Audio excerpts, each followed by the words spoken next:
There's a very warm welcome to this show. मैं हूं कामरान शाहिद। इमरान खान एक ऐसे लीडर थे जिन्होंने लोगों को होप दी, अभी भी बहुत से लोगों को उनसे होप है।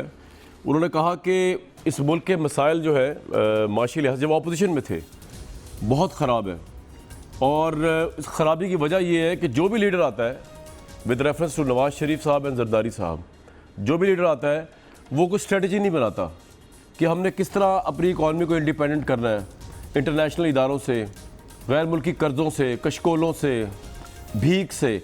जो भी लीडर आता है इलेक्ट होके, ख्वाब नवाज शरीफ, जरदारी, बकौल इमरान खान साहब के, वो आने के बाद शॉर्टकट वे अपनाता है, IMF के पास चला जाता है या वो कशकोल लेके गैर मुल्कों के पास चला जाता है, और उस तरह मुल्क के ऊपर सूद का हुजम बढ़ता जाता है। जब सूद का हुजम बढ़ता है, कर्ज़े सूद का हुजम, डॉलर, पेट्रोल, महंगाई, अवाम, उसके सबसे नीचे अवाम होती है और ये सारे पहाड़ उसके ऊपर होते हैं। उन्होंने कहा मैं जब आऊँगा तो मैं एक ऐसी स्ट्रेटजी लेके आऊँगा कि हमें कशकोल फैला के मांगने की ज़रूरत नहीं है, इकॉनमी इसी बुरे हालात में को ठीक करेंगे स्ट्रेटजी के ज़रिए। अवाम ने इसलिए प्राइम मिनिस्टर को वोट दिया कि ये उनके पास एक स्ट्रेटजी और उनके पास टीम भी बड़ी ज़बरदस्त थी। असद उमर साहब बड़े ज़बरदस्त आदमी हैं, मैं ज़ाती तौर पर समझता हूँ कि इज़ वेरी टैलेंटेड, लेकिन साबित हुआ कि इमरान साहब ने साबित करा दिया कि असद उमर साहब नाअहल थे, असद उमर साहब की तैयारी नहीं थी, असद उमर साहब से इकॉनमी नहीं संभली। 9 महीने अनसर्टेनिटी में गुजारे, 9 महीने इस बुरी तरीन मईशत को जो नवाज शरीफ साहब के दौर से इनको मिली थी बकौल इनके, और सही कह रहे होंगे शायद, उसको मज़ीद ख़राब हुआ क्योंकि जब उन्होंने असद उमर साहब को लगा दिया, जिसको मैं टैलेंटेड समझता हूँ लेकिन प्राइम मिनिस्टर टैलेंटेड नहीं समझा, और 9 महीने बाद जब उनको उतारा तो एक ऐसे शख्स को लगाया जिसका प्राइम मिनिस्टर की टीम से और उनसे कोई ताल्लुक दूर दूर तक नहीं था। उनसे ना उनकी मुशावरत हो सकती थी फेस टू फेस। जब ये ऐलान किया गया, वो तो मुल्क से बाहर बैठे हुए थे हफीज़ शेख साहब, और उनको लाया गया और उन्होंने एकदम वो असद उमर जो कई सालों से उनकी टीम का इकनॉमिक टीम का हिस्सा था, वो तो फेल हो गए बकौल प्राइम मिनिस्टर के, लेकिन हफीज़ शेख कामयाब होंगे जो उस दौर के वज़ीर भी रह चुके हैं, जो वर्स्ट तरीन दौर था बकौल इमरान साहब के, पीपल्स पार्टी का उसके वज़ीर ख़जाना रह चुके हैं। मैं ये बातें सारी हवा में नहीं कर रहा आपसे, इमरान साहब का एक ओल्ड क्लिप चलाता हूँ जिसमें उन्होंने बड़ी सी बातें की थी और इसी बात में उनको वोट पड़ा, लेकिन पावर में आने के बाद उससे एग्जैक्ट ऑपोजिट गए हैं। देखिए, अगर मैं आज हूँ और पाकिस्तान कर्जों में डूब रहा हो, एक्सपोर्ट्स गिर रही हो, इन्वेस्टमेंट आ ना रही हो, इकोनॉमी कॉन्ट्रैक्ट कर रही हो, यहाँ इस मुल्क में आमदनी और खर्चे में इतना बड़ा खसारा हो जाए और हम भीख मांगे फिरे दुनिया में कर्जे लेते लेते, मैं क्या करूँ? आप सोचें कि अगर मैं हूँ, मैं क्या करूँ? क्या आप समझते हैं कि मैं भागा फिरूंगा कशकोल पकड़ के दुनिया से भीख मांगने के लिए, कर्जे लेने के लिए? नहीं। जब भी कोई मुश्किल वक्त आता है, इसका मतलब कि आप कोई गलती कर रहे हैं, उसके लिए आपको करेक्शन चाहिए। इसका ये नहीं मतलब कि हम आसान रास्ता लें। ये बड़ा आसान रास्ता है कि कर्जे लेने शुरू कर दो, भीख मांगो, लेकिन कभी भी कर्जे लेने वाले और भीख मांगने वाले की दुनिया इज्जत नहीं करती। तो मैं अगर इनकी जगह क्या करूं? मैं फैसला करूं, मैं अपनी वो किश्तियां जला दूं कि मैंने कोई किसी से कर्जे या भीख नहीं मांगनी। फिर मैं क्या करूंगा? मुझे ये सोचना पड़ेगा कि मैं कैसे इस कौम की आमदनी बढ़ाऊं। फिर मुझे सोचना पड़ेगा, मैं मजबूर होऊंगा क्योंकि मैंने हुमायूं अख्तर साहब प्राइम मिनिस्टर ने, इसका मतलब प्राइम मिनिस्टर बनने के बाद सोचना छोड़ दिया। उससे पहले वो सोच रहे थे, वो काम कर रहे थे, टीम तैयार कर रहे थे, असद उमर साहब को तैयार कर रहे थे, लेकिन उन्होंने सोचना छोड़ दिया। इसलिए उन्होंने चाइना से, सऊदी अरब से, यूएई से $8 बिलियन के कर्जे भी भीख में मांगे, और उन्होंने IMF के पास भी गए नवाज शरीफ और जरदारी की तरह। सोचना छोड़ दिया, स्ट्रेटजी शॉर्टकट वे अपनाई। बेइज्जत हुई पाकिस्तान की मईशत, और हो रही है $151 इस वक्त, 153 का बल्कि।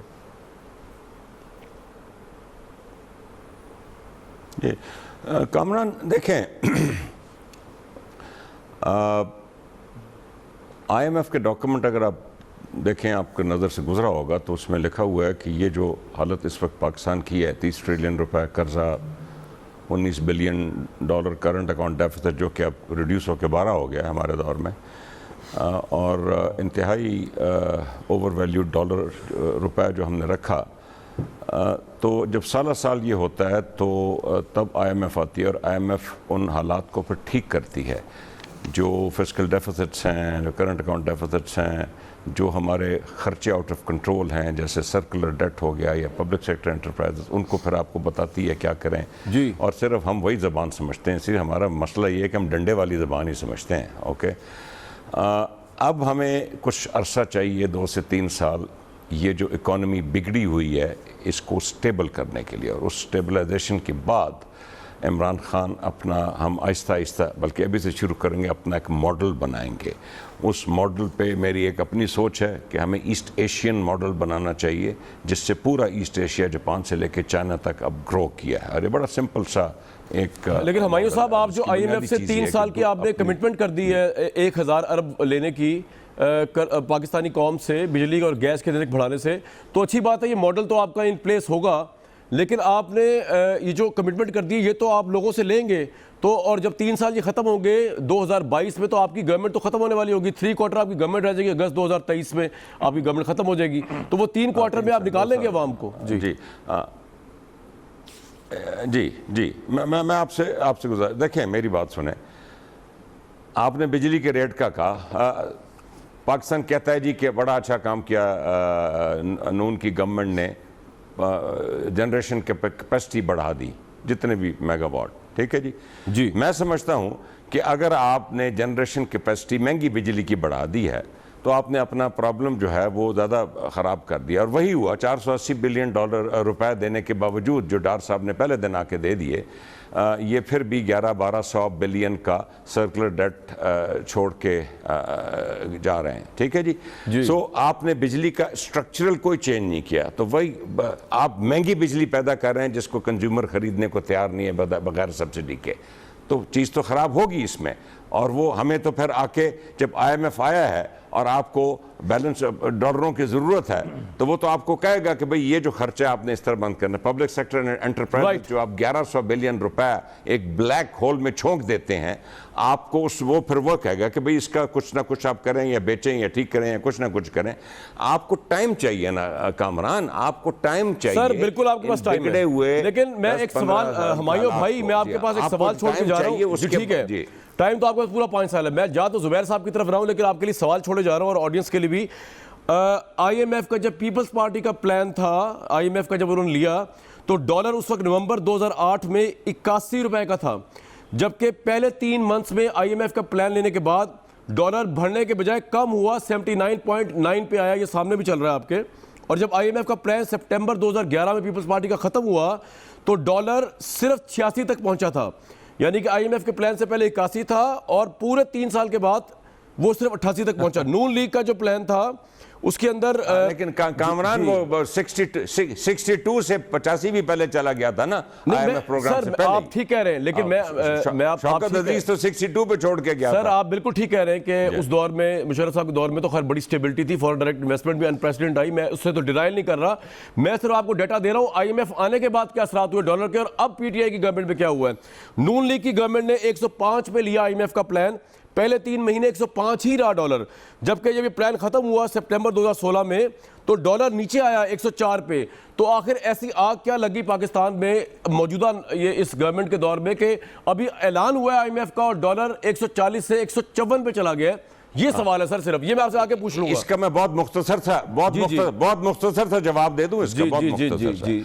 इसलिए कि हमने अपने रुपए की कीमत में जो मुल्क में इन्फ्लेशन थी as compare to our trading partner inflation, जो कि रियल इफेक्टिव एक्सचेंज रेट से रिफ्लेक्ट होती है, वो हमने डॉलर में एडजस्ट नहीं की और हम साल उसको बगैर एडजस्ट किए चलाते रहे और डॉलर अपनी सही वैल्यू पे बुरी तरह गिरता है। और ये जो गिरना होता है ये बड़ा डेवास्टेटिंग होता है इकोनॉमी के लिए। राइट, ये आपका पॉइंट आ गया जी, बिल्कुल। जुबैर साहब मुझे ये बता दीजिए कि आपने इसको किस तरह स्टेबलाइज किया, और अगर ये कोई इतनी बड़ी बात तो नहीं होगी अगर आपने IMF का प्लान लेके भी डॉलर कम रखा, ये उसकी वजह वो है जो हुमायूं अख्तर साहब बता रहे हैं, ये आपकी कुछ स्ट्रेटजी थी, तो वो इतनी हिडन स्ट्रेटजी क्यों है जो इमरान साहब नहीं अपना सकते? और डॉलर महंगा होने का आम लफ्जों में बताइए मतलब क्या है इस वक्त लोगों के लिए? जी मतलब ये एक तरफ तो हुमायूं अख्तर भी और आप खुद भी कामरान थोड़े से कंफ्यूज हैं। मुशर्रफ का जो दौर था उसमें तकरीबन 60 रुपए रहा, उसकी तारीफ करते हैं कि स्टेबल रहा, और अगर PMLN के दौर में स्टेबल रहा तो वो तबाही मचा दी थी क्योंकि नेचुरल कोर्स नहीं अडॉप्ट करने दिया था। बड़ा सिंपल सा है। देखिए अगर इन्फ्लेशन कम थी, इन्फ्लेशन कम थी, हाँ, तो इन्फ्लेशन हमारे ज़माने में भी कम थी, IMF लेने के बावजूद कम थी, 5% से कम रही है पिछले 4 साल में। ठीक है, तो मैनेज करना होता है, 5% तो आखिर में पहुंची है, पहले ज़्यादा सिर्फ सर हुमायूं ये कौन सा तरीका है भाई? अभी आप निकलवा लें, इनको कह दें कामरान को कि पिछले 4 साल की इन्फ्लेशन की फिगर निकलवाएं जी पिछले 4 साल की प्रोड्यूसर साहब, ठीक है जी निकलवा लेते हैं। 5% जी हाँ बिल्कुल निकाल लें जी। निकलवा ले पिछले 4 साल 5% आखिर में थी, आखिर में, लास्ट 4 ईयर्स शुरू में ज्यादा थी। 4.5 पे नून लीग छोड़ के गई है, लेकिन ये 4 सवाल साल बता, वो कह रहे हैं 4 साल तो प्रोड्यूसर साहब चेक करें, पहले 4 साल 4.5 की बात कर रहा हूँ। हुमायूं अख्तर साहब हौसला रखें। जी जी जुबैर बात साहब, ये कि ये अभी हमें समझ नहीं आती देखें बात आपने कहा क्या उससे असर होता है। देखें रुपए की कीमत गिरती है तो उससे जाहिर है जितनी भी आपकी इंपोर्ट्स हैं और जो भी रिलेटेड चीज़ें वो महंगी हो जाएंगी। नहीं जुबैर भाई पहले ये बताएं कि इनके दौर में क्यों बढ़ रहा है डॉलर, आपके दौर में पीपल्स पार्टी में क्यों नहीं बढ़ा IMF का प्लान लेने के बाद भी? ये पहला सवाल ये है।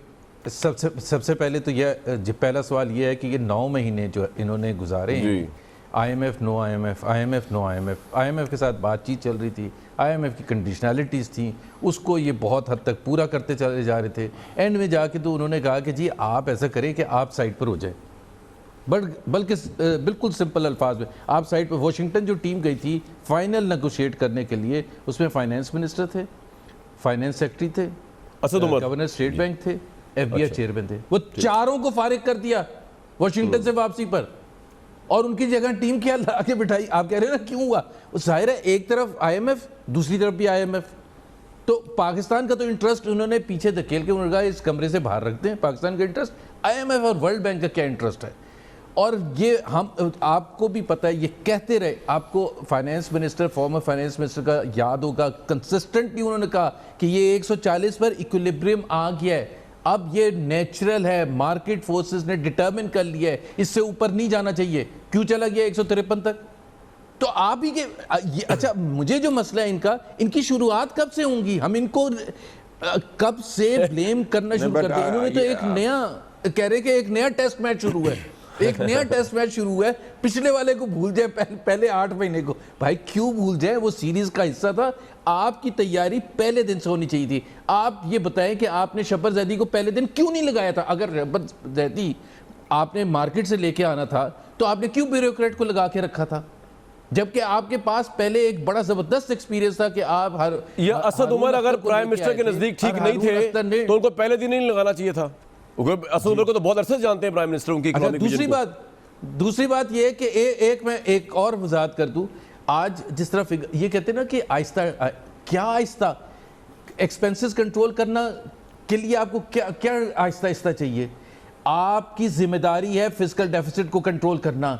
अगर फिस्कल डेफिसिट कंट्रोल नहीं होता तो आपकी रिस्पॉन्सिबिलिटी है और आपको जवाबदेही करनी है कौम को कि आपने टैक्स रेवेन्यू क्यों नहीं बढ़ाया। आप जरा चंद मशवरे दे दें बेच रहे थे कामरान, आपके शोज में पूछ, जुबैर चंद मशवरे दे दें फिस्कल डेफिसिट कैसे कम करना है प्लीज। अच्छा हाँ दे रहा हूँ। मुझे आपके मशवरे की जरूरत है। पहली बात तो मुझे आपके मशवरे की जरूरत है। नहीं सॉरी, पहले आप मेरी बात सुन ले, मैं आपको मशवरा देता हूँ।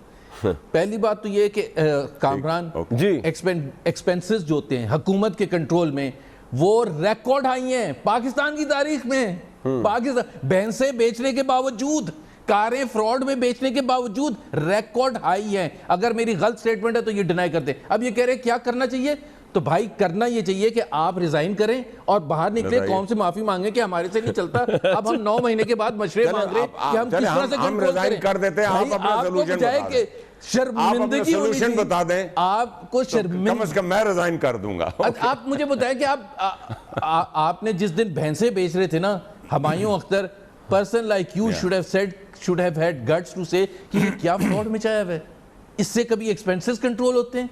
हम एक मुल्क की बात कर रहे हैं, ये एक छोटे से गांव के झुग्गी की बात कर रहे हैं। मैं जुबैर से दो तीन सवाल पूछ जी जरूर पूछ सकते हैं आप। ये कंप्लीट कर लें पहले, फिर आपके पास आऊंगा। कामरान मैं जुबैर जी जुबैर से एक दो सवाल पूछता हूं। इसी को बस जुबैर साहब कंप्लीट कर ले, उसके बाद हुमायूं भाई आपके पास ही आऊंगा। जी जी जुबैर भाई, नो मैं कंप्लीट कर लूं। मुझे ये बता दें कि पिछले 9 महीने में जो अखराजात हैं क्या वो पाकिस्तान की बुलंद तरीन सतह पर हैं? पहला सवाल किसी भी 9 महीने के पीरियड में। ठीक है, पहला सवाल बता दें हाँ या नहीं में बताएं, सीधा बताएं जी, ताकि आवाम सुन रहे हैं वो भी देख लें कि आप जो इतने खड़े होकर कंटेनर पर ऐलान करते थे ना कि ये इतना शरीफ करते हैं अखराजात जरदारी। आप बताएं सिर्फ हाँ या ना में कि 9 महीने कोई पाकिस्तान की तारीख में इतने अखराजात। मैं जवाब दूंगा जब आप बात मुकम्मल कर लें। नहीं, इस सवाल का जवाब बता दें। Yes, put the question, then you can put the question as well. जी हुमायूं साहब, हाँ या ना में बता दें। देखिए घबराना नहीं है। आपको बड़ी अच्छी तरह आपको पता है, आपकी तरह मैं भी फौजी का बेटा हूँ, घबराता नहीं हूँ। हाँ, मैं ये कहने लगा था, जर्नैल्स के बेटे दोनों। ठीक है, देखें ज़ुबैर, मेरी बात सुने। आपको भी पता है और मुझे भी पता है, ये जो सिविल गवर्नमेंट एक्सपेंडिचर होता है ना ऐसी गवर्नमेंट के खर्चे में, कंपेयर्ड टू द मॉन्स्टर्स, मसलन कि आप पब्लिक सेक्टर एंटरप्राइजेस में कितना ब्लैक होल में झोंकते हैं 1100 बिलियन हर साल, okay, compared to the monsters of this 26%। आप ये बताएं कि खर्चे ज्यादा हुए या कम हुए हैं इसमें? हमारे साहब इनके सवाल का जवाब दे दें। आप देखें, आपका जो सिविल गवर्नमेंट एक्सपेंडिचर है ना, क्लैरिफिकेशन हो जाए। मैं आपको आप अभी भैंसों और गाड़ियों की बात कर रहे हैं। आपका सिविल गवर्नमेंट एक्सपेंडिचर जो है ना, वो आपकी बिजली की, आप सुन नहीं रहे, आप ज़ुबैर आप सुन नहीं रहे, आपका जो सिविल गवर्नमेंट एक्सपेंडिचर है पूरी कौम वो आपकी बिजली की, आपकी जुबान लड़खड़ा रही है, वो आपकी, हाँ कहते हुए। ज़ुबैर आप बोलने नहीं दे रहे यार। आप दावे करते थे, आप दावे करते थे, हम आपको जरूर आप जवाब दे दें हाँ या ना। देखिए, नून लीग ने एक नई चीज सीखी है कि आप दूसरे को बोलने ही ना दो। मैं 2-3 दिन से देख रहा हूं, मेरे ख्याल यही आपकी स्ट्रेटजी बनी है कि दूसरे को बोलने मत दो। ठीक है, मैं आपसे सवाल कर रहा हूं कि जो आपकी बिजली की चोरी है, आपकी बिजली की जो चोरी है वो आपकी सिविल गवर्नमेंट एक्सपेंडिचर से ज्यादा है। तो आप चोरी क्यों नहीं कम करते? सिविल गवर्नमेंट एक्सपेंडिचर है ना सर, आई पर्सनली थिंक जो मेरे से पूछ रहे हैं जो एक्सपेंडिचर 26% आपके गवर्नमेंट में है या नहीं है? जो सबसे 26% है या नहीं है चोरी थ्रू आउट 5 साल आपकी गवर्नमेंट में, आपकी गवर्नमेंट में थ्रू आउट 26% ये चोरी रही। Okay, through out 26%। आपने डिस्कोर्स का कुछ नहीं किया, आपने चोरी वैसी की वैसी रही। आपने जो बिजली पैदा की है, you are producing expensive power that your consumer is not prepared to purchase without a subsidy. Okay, so you have generated power. Humayun भाई, आपका कोई सवाल है? जुबैर साहब से मजहर अब्बास साहब के पास जाना है। आपका कोई सवाल है? एक दो में से एक सवाल मुझे बताइए जी। हाँ जी, मुझे बताइए कि क्या आप हमारा साथ देंगे एग्रीकल्चर टैक्स पे लगाने के लिए? आप साथ देंगे ट्रेडर्स पे टैक्स लगाने के लिए? आप साथ देंगे सर्विस सेक्टर पे टैक्स लगाने के लिए? या हम 14% ऑफ जीडीपी भी बैठे रहेंगे? आए दे साथ जरा, हम लगाते हैं टैक्स। जी जुबैर भाई जवाब दें, साथ दे दे गवर्नमेंट का। यार मैं कह रहा हूं आपसे हाथ जोड़ के, कर रहे गवर्नमेंट को जरूरत है इस वक्त नेशनल उसकी। मैं कह रहा हूं कि ऐलान करें, इस बजट में ऐलान करते हैं और हम साथ देंगे। वेरी गुड, बड़ी अच्छी बात है। आपने जो सवाल पूछा था ना, सीधा सीधा जवाब होता है, ये मैं उल्टा नहीं घुमाता कि जी यूं। अच्छा जी, मेरे पास डाटा आ गया है पाकिस्तान में इन्फ्लेशन का। सर एक मिनट, पाकिस्तान में डाटा आ गया है इन्फ्लेशन का, मैं अभी थोड़ी देर में बताऊंगा, लेकिन सबसे पहले मैं जाऊंगा मजहर अब्बास साहब के पास। मजहर साहब, आप ऑब्वियसली ये दोनों पॉलिटिशियंस हैं, इन्होंने अपनी पार्टी का इंटरेस्ट भी डिफेंड करना होता है, आप तो जर्नलिस्ट हैं। मुझे ये बताइए कि इससे पहले IMF के इतने प्लान्स आए, मैंने अभी कोट भी किए, कभी डॉलर की इतनी उड़ान नहीं हुई, कभी पैसा इतना बेवकूफ़ नहीं हुआ, कभी इतनी महंगाई नहीं आई, बल्कि IMF का प्लान तो लय इसलिए जाता है कि चले रिलीफ मिले आवाम को। आपके नज़दीक ये क्या हुआ? क्या कंज्यूमर मार्केट कोलैप्स क्यों कर गई? स्टॉक एक्सचेंज कोलैप्स क्यों कर गई? क्या इमरान खान साहब की गवर्नमेंट पे लोगों को ट्रस्ट नहीं? हालांकि अभी तो वो स्टार्ट हुए हैं और वो तो ईमानदार आदमी है, उनके मुतालिक वाकई में ऑनेस्ट ओपिनियन है कि एक ऑनेस्ट आदमी है, उनके पास पैसा सेफ है पाकिस्तानी कौम का। तो ये हुआ क्या? क्यों इन्वेस्टर नहीं इन्वेस्ट कर रहा? क्यों स्टॉक मार्केट डूब रही है? ये हो क्या रहा है मदर भाई? देखिए, शुक्रिया कामरान, आपने दो जनरल्स के बेटों के बीच में एक जर्नलिस्ट को बैठा दिया है। जी, मैं आपके साथ हूँ। और इस वक्त जाहिर है भाई, आपका भाई भी जर्नल था। पॉलिटिक्स यस नहीं, हाँ तो भाई था ना। DGI SPR थे अतरबाज। देखिए प्रॉब्लम क्या है, प्रॉब्लम क्या है? प्रॉब्लम ये है कि जो हुमायूं अख्तर साहब कह रहे हैं ये अपनी जगह बिल्कुल दुरुस्त हो सकता है, जो वो बात कह रहे हैं। जब आपकी गवर्नमेंट आई थी और आपकी गवर्नमेंट आने से पहले आपकी जो पोजीशन थी, आप तो हमें ये कहते थे कि आपकी सारी पॉलिसीज़ बनी हुई हैं।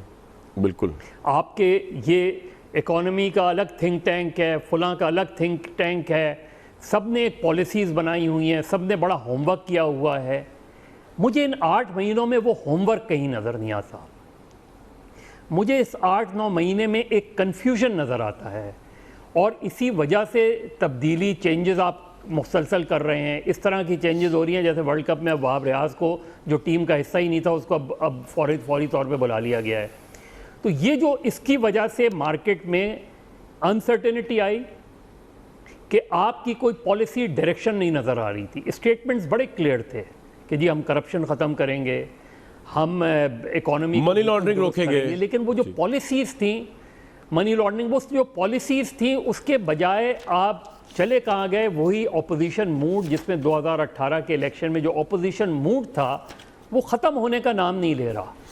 और ये गवर्नमेंट की सबसे बड़ी फ्लॉ होती है कि अगर वो मुल्क के अंदर सियासी अदम इस्तेकाम बरकरार रखे। देखें, ऑपोजिशन चाहे आपकी मुस्लिम लीग नून के ज़माने में आपकी ऑपोजिशन हो या आज के ज़माने में मुस्लिम लीग नून की ऑपोजिशन हो, ऑपोजिशन ज़ाहिर है गवर्नमेंट को अननर्व करने की कोशिश करती है।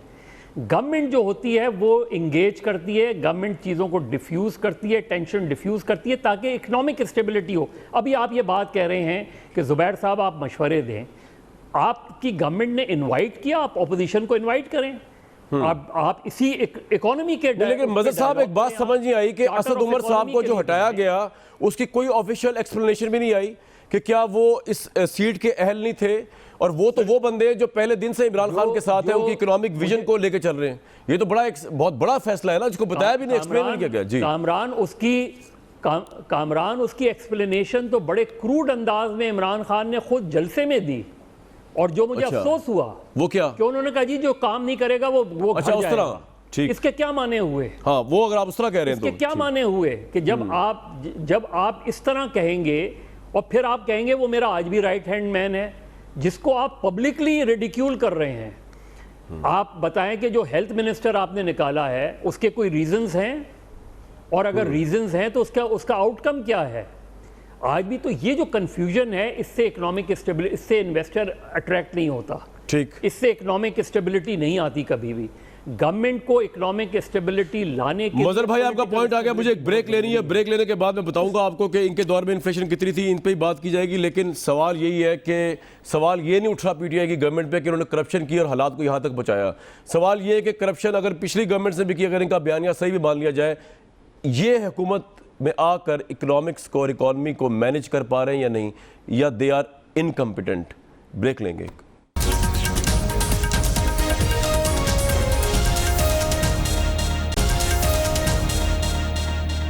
Viewers, warm welcome back to this show. NAB के चेयरमैन जो है उनको लेकर बहुत से लोगों ने ये बातें की, खासतौर अपोजिशन ने, कि मईशत में जो तंगी आई है वो भी उनकी छापों की वजह से आई है।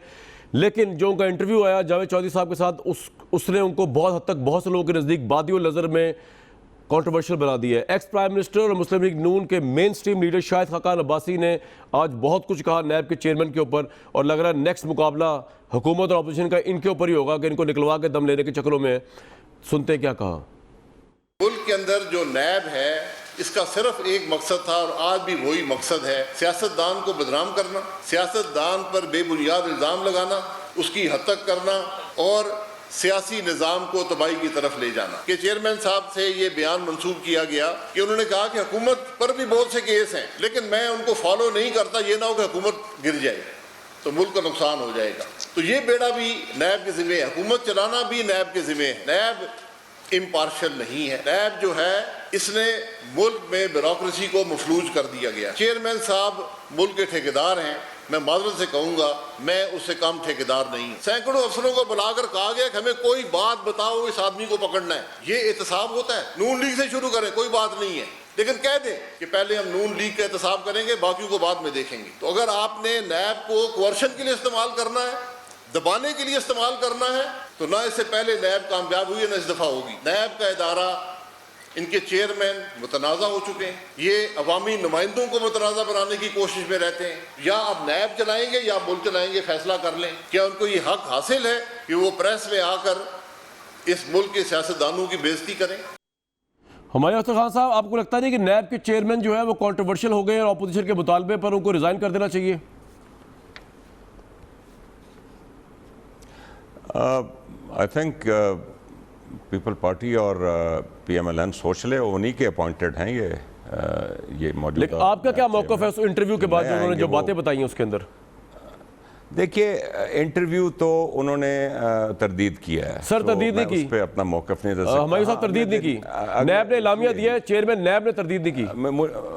मुझे सर मैं आपको साथ साथ फैक्ट्स बता रहा हूँ जी। चलें, मुझे इतला चलें आप सही होंगे कामरान, लेकिन मेरी खैर इतला थी कि तरदीद कर दिया। लेकिन मैं आपको ये बताऊं कि जो अगले दिन प्रेस कॉन्फ्रेंस जो उन्होंने खड़े होकर स्टेटमेंट दी है, वो तो मेरी नज़र में एक पॉजिटिव स्टेटमेंट है, क्योंकि सिस्टम में जो क्रैक्स थे जिनकी वजह से बिजनेस कम्युनिटी और तकरीबन कंप्लीट बिजनेस कम्युनिटी पाकिस्तान की, ज़ुबैर और मदर साहब कराची के रहने वाले हैं, इनको मालूम होगा कि वो उसकी हरासमेंट हो रही थी। और बिल्कुल जो नए वो बात तो बड़ी ठीक की उन्होंने, ये बात सही है। सर मुझे बड़ा क्विकली चल रहा है हमारे भाई, दोबारा आपके पास आऊंगा मैं। आप ठीक कह रहे हैं, ये बात उन्होंने बड़ी ठीक की, वो उन्होंने क्लैरिफाई किया, बिल्कुल ठीक है, बिजनेस कॉन्फिडेंस को राइट। ज़ुबैर साहब आप क्यों पीछे पड़ गए चेयरमैन नैब के? इसलिए क्योंकि वो बहुत ज़्यादा आपके NRO को आइडेंटिफाई किया, वो आप लोगों के केसेस को पकड़ रहे हैं, TTs को पकड़ रहे हैं, शहबाज शरीफ साहब उनकी फैमिली की, क्यों पीछे पड़ गए उनके नैब के चेयरमैन? देखिए, हमें पिछले काफ़ी महीनों से शदीद इख्तलाफ है। एक तो नैब लॉज के हवाले से, तो दूसरी बात है उसकी इम्प्लीमेंटेशन के हवाले से बहुत से वाक़यात हैं। आपको पता है, शायद आपने भी इंटरव्यू किया, और DG नैब जो लाहौर के थे वो 10 टेलीविज़न चैनल्स पर बैठ के इंटरव्यू दे रहे थे, और ओपन एंड शट केस है शहबाज शरीफ का। This is not his job, it's a firing offence, it's a firing offence. वो सारे ड्यू प्रोसेस को ओपन कर देता है। फिर नैब चेयरमैन का ये जो इंटरव्यू है, ये जो देखिए, कानून जो आप कहते हैं ना कि आपने इंसाफ करना है, इंसाफ का बेसिक रिक्वायरमेंट होता है ड्यू प्रोसेस फॉलो करेंगे या नहीं करेंगे जी। अगर नैब चेयरमैन का ये थिंकिंग है कि हम हुकूमत के खिलाफ इसलिए नहीं जा रहे कि हुकूमत गिर जाएगी, भाई ये आपका कब से काम हो गया? ये आपने कब से बैठ के डिसाइड कर लिया कि हुकूमत को हमने सपोर्ट करना है या गिराना है? आपने तो कानून की हुक्मरानी करनी है, आपने तो इंसाफ का बोलबाला करना है। उसमें कोई हुकूमत गिरे, इमरान खान गिरे या जो भी हो, उससे आपका क्या ताल्लुक है? आप क्या सहारा देने के लिए? इसका मतलब यह है कि आपने टारगेट ऑपोजिशन को ही करना है ताकि हुकूमत और राइट स्ट्रांग हो और हुकूमत चलनी। तो आप क्या करेंगे? कोर्ट में जाएंगे? कॉन्स्टिट्यूशनल पोस्ट है, आपको रिमूव तो नहीं कर सकते, आप कोर्ट में जाएंगे, उनके खिलाफ क्या करेंगे आप नैब चेयरमैन के खिलाफ? हमें जो पहली बात तो ये है कि हम जितने भी नैब के केसेस हैं हमारी लीडरशिप के खिलाफ, हम उनको बिल्कुल मानने से इनकार करते हैं, because he is a controversial person. पूरी की पूरी टीम उनके ऊपर से सर पॉइंट आ गया आपका, ड्यू प्रोसेस पॉइंट आ गया आपका। मजहर अब्बास साहब, आपके नजदीक नैब के चेयरमैन इस इंटरव्यू से, मुबैना इंटरव्यू से कंट्रोवर्शियल हो गए हैं, और फिर आपके ख्याल में क्या होना चाहिए पाकिस्तान में डेमोक्रेसी की इंप्रूवमेंट के लिए? बाहर का कोई मुल्क होता तो फिर क्या होता? Your take on it. देखिए कामरान, बहुत सिंपल सी चीज़ है। पहले तो मुस्लिम लीग नून और पीपल्स पार्टी को माजरत करनी चाहिए, माफ़ी मांगनी चाहिए अपनी गलती की, अगर वो ये समझते हैं कि ये कंट्रोवर्शियल है। पहली चीज़ तो ये। दूसरी बात ये कि नैब के चेयरमैन ने भी और नैब के DG नैब लाहौर के भी, इन्होंने अपने ही कोड ऑफ कंडक्ट की वायलेशन की है। आप पढ़ लें उस कोड ऑफ कंडक्ट में, उसमें आप इंफॉर्मेशन नहीं शेयर कर सकते। आप मीडिया से बैठ के शेयर करते हैं, आप इंटरव्यूज़ देते हैं। इवन जिस प्रेस कॉन्फ्रेंस की अभी हुमायूं अख्तर बात कर रहे थे, ये नहीं है आपका काम, ये आपका काम नहीं है इस तरह की एक्सप्लेनेशन देना। उससे हो क्या रहा है? यानी आप बिल्कुल कारोबारी तबके को, ऐसा लग रहा है कि जैसे कारोबारी तबके को आपने क्लीन चिट दे दी है कि कारोबारी तबके में, और आपकी जो इकोनॉमिक जो भी मेल्टडाउन है, और ये इसमें बड़ा रोल भी रहता है इनका, राइट। जहां हमें तो मदर साहब होना क्या चाहिए? क्या नैब के चेयरमैन को खुद ही मुस्ताफी हो जाना चाहिए या इनको कोर्ट में जाना चाहिए? होना क्या चाहिए? नहीं, देखिए, मुस्लिम लीग नून और पीपल्स पार्टी को ब्लेम गेम के बजाय उनको सुप्रीम जुडिशल काउंसिल में नैब के चेयरमैन के खिलाफ जो राइट फोरम है, राइट है, और यही तरीका होता है कि अगर नहीं सर, लेकिन मैं आपसे पूछ रहा हूँ एज अ जर्नलिस्ट, आपको लगता है कि नैब के चेयरमैन का ये इंटरव्यू के बाद और उनकी इस तरह की बातों के बाद he has become so much controversial that there are valid grounds that the case should be taken to the Supreme Judicial Council? आपकी राय क्या है मजहर साहब? मैं उसी बात कह रहा हूँ ना। देखिए, अगर आप उसका कोड ऑफ कंडक्ट पढ़ें कि उसमें नैब का चेयरमैन क्या इंफॉर्मेशन शेयर कर सकता है, जावेद चौधरी अपनी पोजीशन पे स्टैंड करते हैं। जी, कल प्रोग्राम में मैंने बताया, उन्होंने नैब के चेयरमैन समझते हैं, उन्होंने लाइव बताया। वही मैं कह रहा हूँ कि अगर जावेद चौधरी साहब अपनी पोजीशन पे स्टैंड करते हैं तो दो ही चीज़ें रह जाती हैं, या तो नैब के चेयरमैन उनको कोर्ट में लेकर जाएं। राइट, और ब्रेक या लूंगा नैब जी के मैं, चेयरमैन स्टेप बड़ी डाउन वैलिड बातें की आपने। मैं एक ब्रेक लूंगा और उसके बाद बड़े अहम तरीन इशूज़ हैं पंजाब पुलिस को लेकर भी, वो हम आपके सामने रखेंगे। एक ब्रेक लूंगा।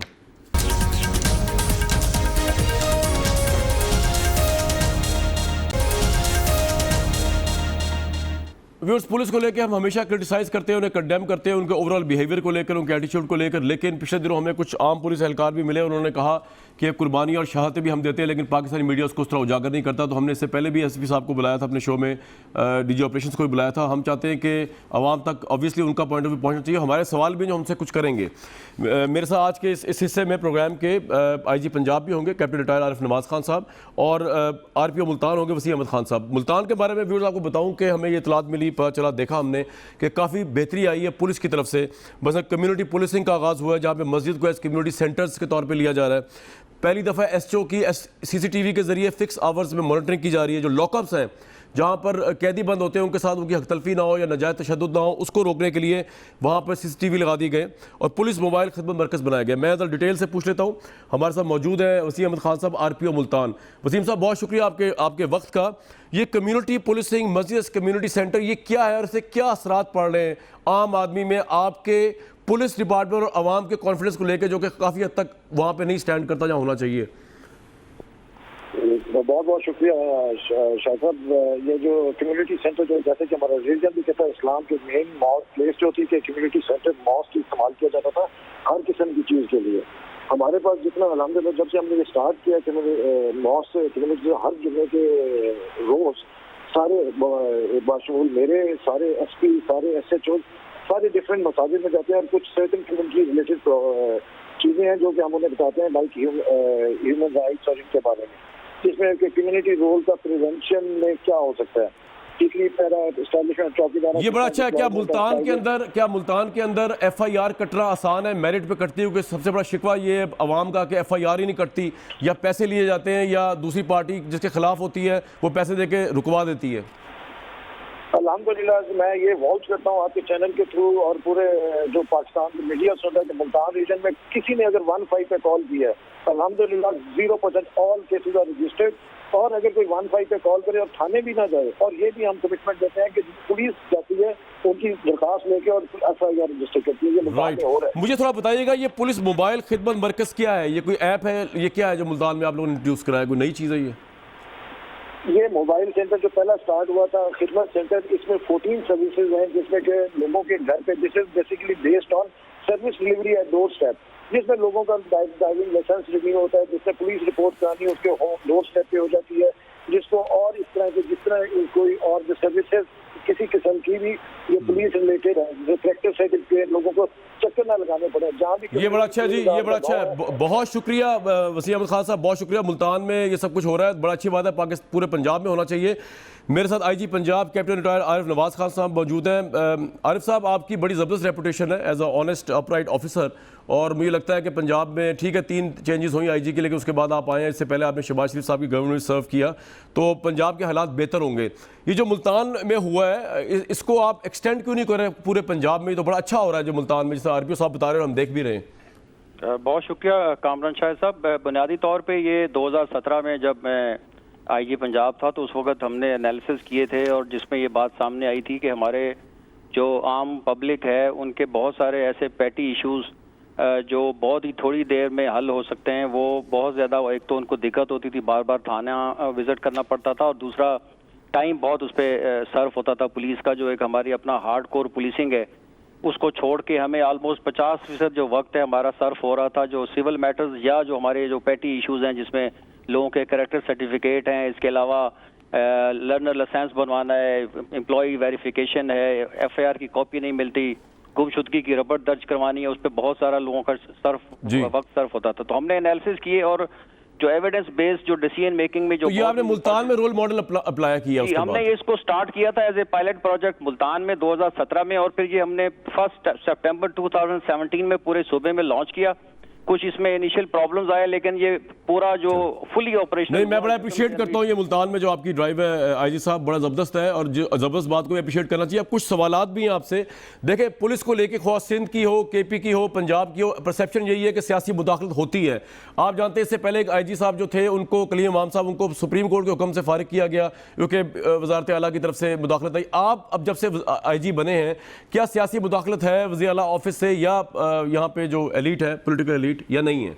नहीं, देखें, इस वक्त बात यह है कि मुझे तकरीबन 1 महीना हुआ है। अभी 1 महीना आने के बाद जितनी भी मैंने सूबे में जो मुख्तलिफ डिस्ट्रिक्ट लेवल पे और रीजनल लेवल पे चेंजेस किए हैं, वो टोटली मेरा प्रेरोगेटिव था, वो मेरे सजेशंस थी, मेरे प्रपोजल थे, और कोई ऐसी जगह ना कोई ऐसा डीपीओ लगाया गया है किसी पॉलिटिकल इंटरफेरेंस या सिफारिश के नतीजे में, ना ही हमने किसी आरपीओ को लगाया है। और टोटली मेरी चॉइस थे वो, और अपने ही हिसाब से उनकी बड़ी अच्छी रेपुटेशन थी, जिसकी वजह से उनको उस रेपुटेशन की बुनियाद पे अजला में लगाया गया और रीजन्स में लगाया गया। और इंशाल्लाह ताला आइंदा भी यही पॉलिसी जारी रहेगी, क्योंकि डेफिनेटली सियासी मुदाखलत को हम वैसे एक आड़ में आके कई दफ़ा करते हैं, लेकिन चीज़ें बहुत सारी स्पेस हमारे पास अवेलेबल है जिसके अंदर हम जो हमारे पुलिस सर्विस डिलीवरी है उसको बेहतर बनाने की कोशिश कर रहे हैं। अपने जो हमारे ये खिदमत मराकज़ हैं ये पूरे पंजाब में अब शुरू हो चुके हुए हैं। और इस वक्त हाजी साहब, ये सेंस ऑफ सिक्योरिटी किस तरह बढ़ेगा आवाम के अंदर? अभी भी पुलिस के ऊपर मैं आपकी एफर्ट्स को डाउट नहीं कर रहा, you are a very honest officer और मुझे उम्मीद है कि आप बड़ी नेक नीति से काम कर रहे हैं, लेकिन आवाम में अभी भी ट्रस्ट नहीं है। FIR को लेकर, क्राइम को लेकर,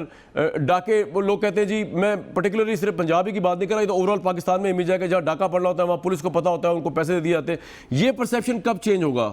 देखें, इसमें बुनियादी तौर पे ये मैं आपकी इस बात से इत्तेफाक नहीं करता। यकीनन कहीं कहीं वन और इस तरह की मिसाल हो सकती है, लेकिन हमारी ज़ीरो टॉलरेंस है इसके ऊपर। FIR रजिस्ट्रेशन पे हमने बिल्कुल खुली आज़ादी है। किसी SHO, किसी DSP, DPO को नहीं पूछा जा रहा कि जी आपकी FIR या आपका क्राइम ऊपर क्यों जा रहा है।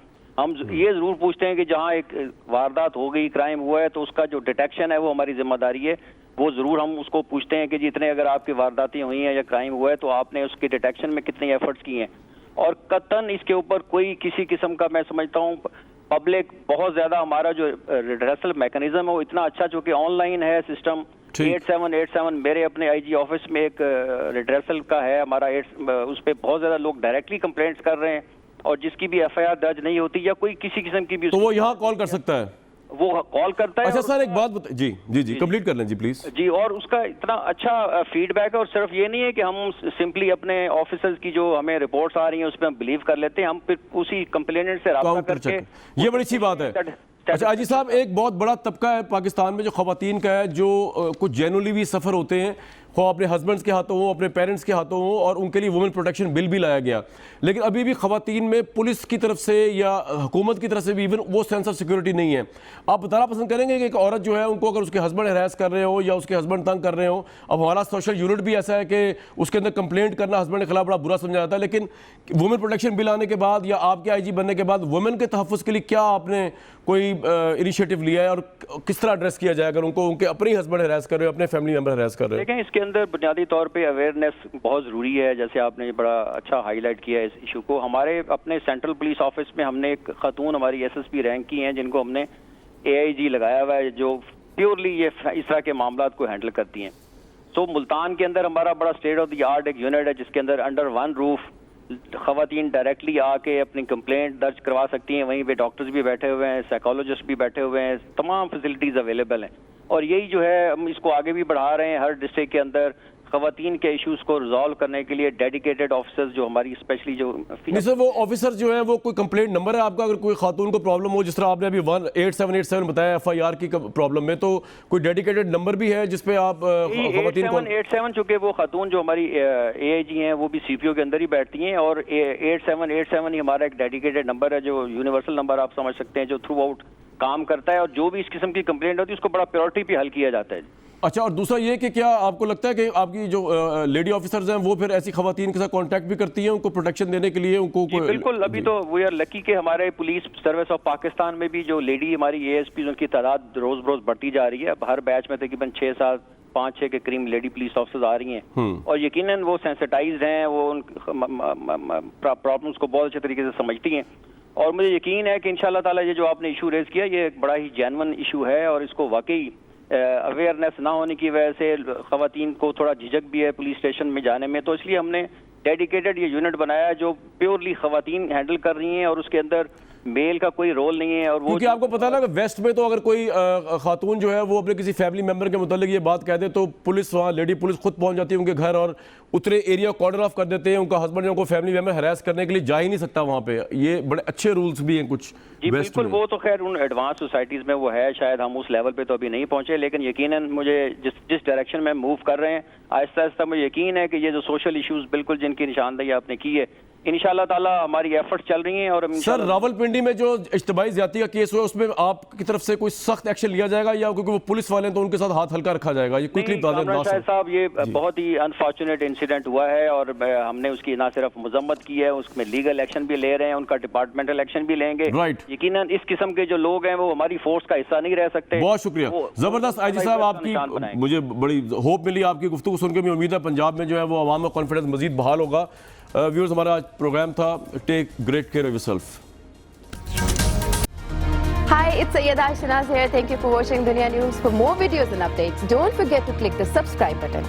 Keep watching Dunia News.